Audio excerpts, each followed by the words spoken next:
I totally do, yes. I'm really worried about the state of the UK and the West, which is really only where it's happening. You don't get this anywhere else. Yes, of course where not. Facts are kind of disregarded over Marxist kind of values. And you now have Google AI saying historical white people are black, and if you had to misgender someone to avoid a nuclear war, then the war would be the right option, which is their serious answer. I mean, that is how mad it's got, isn't it? But yeah. she says, I'm sick of this beep. I loved her language. I love it when JK gets angry on social media. I mean, she's been leading us in a revolution of this, hasn't it? What do you think we should do about it, though? We need more plain speaking, like Lee, and we need to stop taking offence, and we definitely need to focus on facts. So I've spent a long time learning about trans because my brother is living as a trans woman. Yeah. I'm very happy for him. Yeah. To do whatever it means kind. to be happy. Yeah. Yeah, although I have to say he is way more depressed than ever and dealing with horrific effects from the surgery. Yeah. Sorry for it. No, I completely understand, Emma. This is the thing with young people are told online this is the answer to everything, and it isn't. The thing is, with my brother, I will always use he when I talk to my children because my brain just screams no if I say she. But I will use the name that he wants to be called, which is fine. I did a lot of reading. Ray Blanchard did a 10-year thesis. He talked about how generally the trans community fall into 3 groups. Gay people who've been brought up to believe that's bad.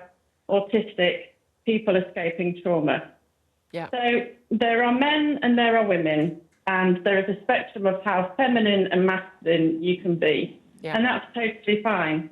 And the far left has totally taken that to an extreme. So I personally would go back to how we used to describe a transsexual male, and I would call a man who wants to live as a woman a trans man, because he is a man who wants to change his persona. And a woman who wants to live as a man is a trans woman, because she is a woman, but she has changed. I'm with you, because we've been saying, had that man to me, trans woman is a woman. And we go, well, no, that's not true. A trans woman is a man. By definition, the use of the word trans is the clue.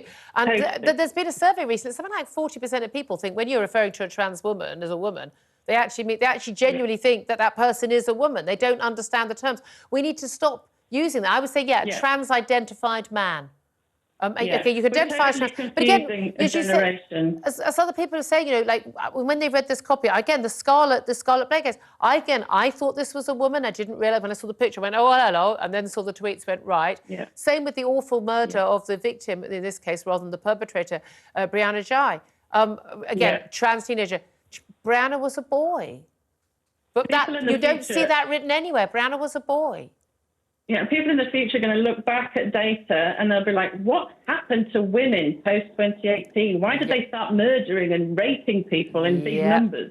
Absolutely. In sports or medical or legal, sex must come first. So call a trans woman by their name, treat them with respect. I have M in the sex column and refer to them statistically correctly. Like Caitlyn Jenner, who I love, she's happy to be known as a man, happy to be called dad. She gets it. It's cool. Absolutely.